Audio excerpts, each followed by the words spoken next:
साताऱ्याच्या फलटणमध्ये असलेल्या स्वराज कारखान्याच्या अधिकारी आणि कर्मचाऱ्यांनी खोटे गुन्हे दाखल केले। 8 लाख रुपयांचे 15 लाख रुपये वसूल केले। ही व्यथा आहे बीडच्या धारूर तालुक्यातील गावंदरा या ठिकाणच्या मुकादमाची। माझ्यासोबत मुकादम भाऊसाहेब राठोड आहेत। काय नेमकं घडलं होतं, तुम्ही त्यांच्यासोबत कधी कितीचा व्यवहार केला होता आणि तुम्हाला कधी हे सगळे गुन्हे वगैरे दाखल केले गेले? त्यांच्याकडून मी 10 लाख रुपये घेतले होते। 10 लाखाची यंत्रणा लावली होती मी। टोळी पळून गेल्यामुळे त्यांचे 10 लाख रुपये आपल्याकडे राहिल्याच्या नंतर ते आले, मग टोळी भरा काय करतात, मग टोळी पळून गेली। मग म्हणलं टप्प्याटप्प्याने भरतो। मग टप्प्याटप्प्याने त्यांचे 2 लाख रुपये भरले मी। मग ते 6 महिन्याच्या नंतर त्यांनी मला उचलून नेलं। माझ्यावर खोटा 420 गुन्हा दाखल केला। गुन्हा दाखल केल्यानंतर मला पोलीस स्टेशनला घेऊन गेले। पोलीस स्टेशनला नेल्यानंतर पुन्हा दवाखान्यात नेलं। आपल्या मुंडेताई आता हे काल आपल्या बीडला जी घटना घडली त्या ताईने तपासलं मला। मग ते म्हणून त्या PSआयने ओळख करून दिली, हे बीडच्याच म्हणले हे बी। मग ओळख करून दिल्यावर मग दिली तपासून BP तपासून आम्हाला ते त्यांचं ते लेटर दिलं आणि ह्याला पोलीस स्टेशनला नेऊन आम्हाला 3 दिवसाचा PCR दिला। 3 दिवसाचा PCR नंतर आम्हाला कोर्टात नेलं। कोर्टानं आम्हाला इन्शार केलं। पुन्हा अजून डबल आम्ही त्या मॅडमकडे गेलो होतो, आपल्या मुंडेताईकडे। मुंडेताईने पुन्हा अजून ते कागदावर आणखी हे दिलं आणि जेलला रवाना केलं।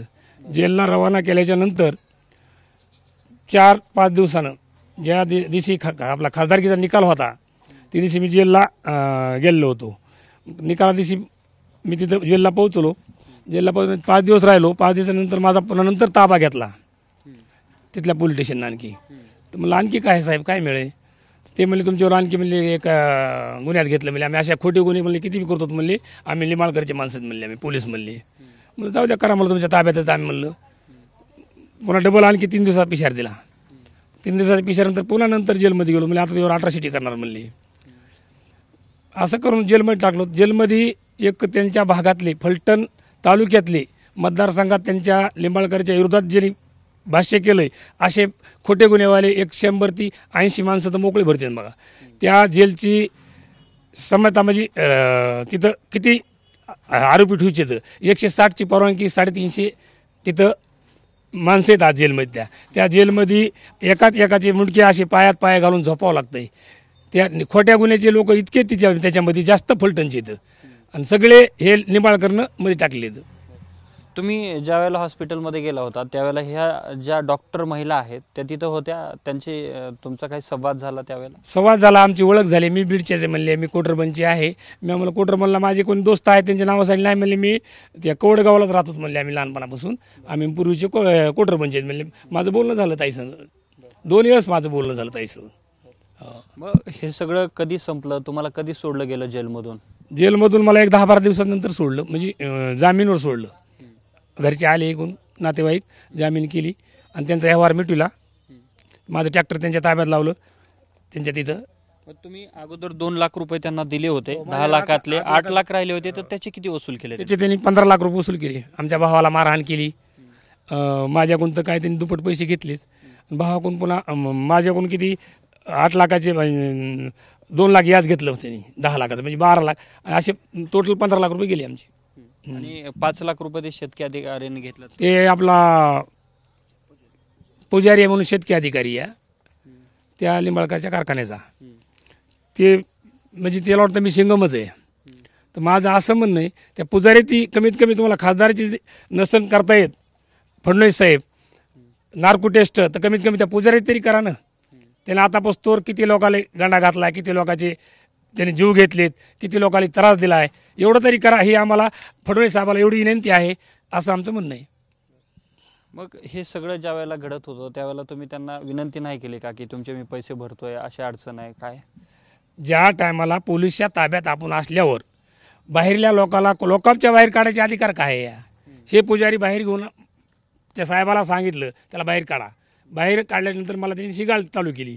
तर मी PSआयला म्हणलं, साहेब मी तुमच्या ताब्यात आहे, ह्यांचा जी काय व्यवहार आहे त्यांच्या ताब्यात गेलं होईल ना, मी तुमच्या शासनाच्या ताब्यात आहे ना, हे मला शिगाळ कशामुळे करायला तर मी माझ्या मनानं जाऊन कोठडीत बसलो मी। मग ते CCTV द्यायला ना तिथं, त्याच्यामुळे ते बाहेर निघून गेले पुन्हा। तेवढेच मला बोलले, पण मला दाबदोब करायला होते बाहेर येऊन ते।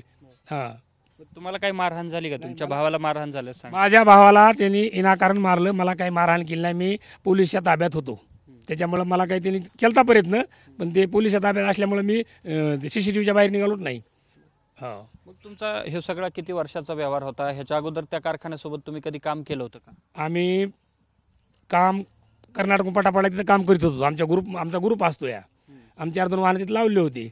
मग दुसऱ्या दिवशी आम्ही 2-3 वाहनाचा करार केला आणि त्याच्यातून आम्ही एक तिकडून पटापाडून येऊन तिथं काम करायचे ते आम्ही असा केला करार. आणि त्याच्यानंतर आम्ही लावतोय म्हणलं, पण यंत्रणा पळून गेल्यामुळे म्हणलं थांबा, म्हणलं थोडा सहकार्य करा. बरं असं म्हणल्यावर आमच्याकडं कर्नाटक आसन, महाराष्ट्र आसन 1-1 कोटी रुपये मेनकडं असते. तर बाकी कारखान्याची फिरती तरी कारखाना त्यांनी त्रास देत नाही, त्यांनी सहकार्य करतो या. त्याच्यातून ह्यांचा सहकार्य नाही, ह्यांचं सगळं जीव मारी धमकीच आहे सगळी यांच्याकडे. तुमचा किती वर्षाचा सगळा व्यवसाय आहे? माझा 2008 पासून माझी मुकदमी होती. त्यांनी माझी मुकदमी पुरी माझी संपली. मी सगळे वाहनं पानं चट माझी विकून टाकले आणि बंद करून टाकले.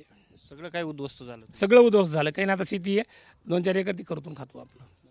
काय प्रशासनाकडे मागणी असेल आता? हे तर बराचसा काळ उलटला आहे ह्याच्यामध्ये. प्रशासनाकडे एकच मागणी या, लिंबाळकरला कमीत कमी तिथली जी टॉप आहे का पोलीस यंत्रणा असन, कोणत्या खात्यातली असन, ती टोटल नवी पाठवा. ही सगळी ती लुबाडलेली, सगळी बरबाटलेली ते काय. त्याच्यामुळे कुणी एकही शब्द बोलत नाही, अधिकारी बोलत नाही. ते कोणता SP आणला ते सुद्धा काही कामाचा नाही.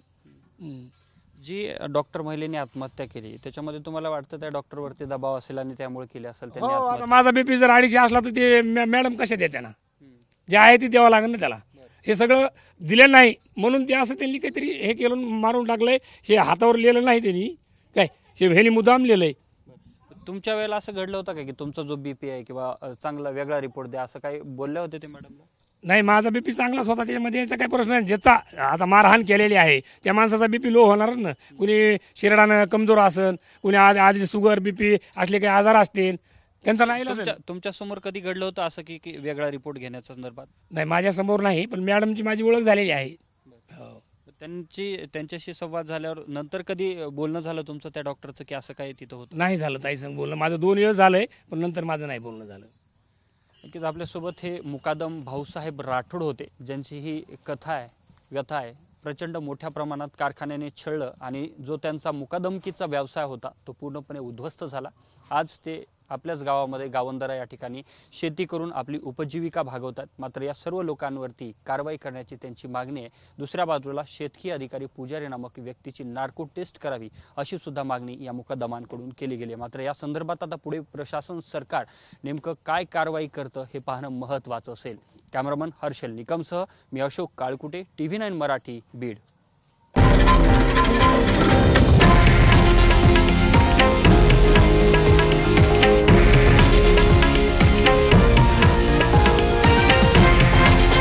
हे आहे देशातील नंबर 1 न्यूज नेटवर्क आणि आपण पाहत आहात TV9 मराठी, एकमेव.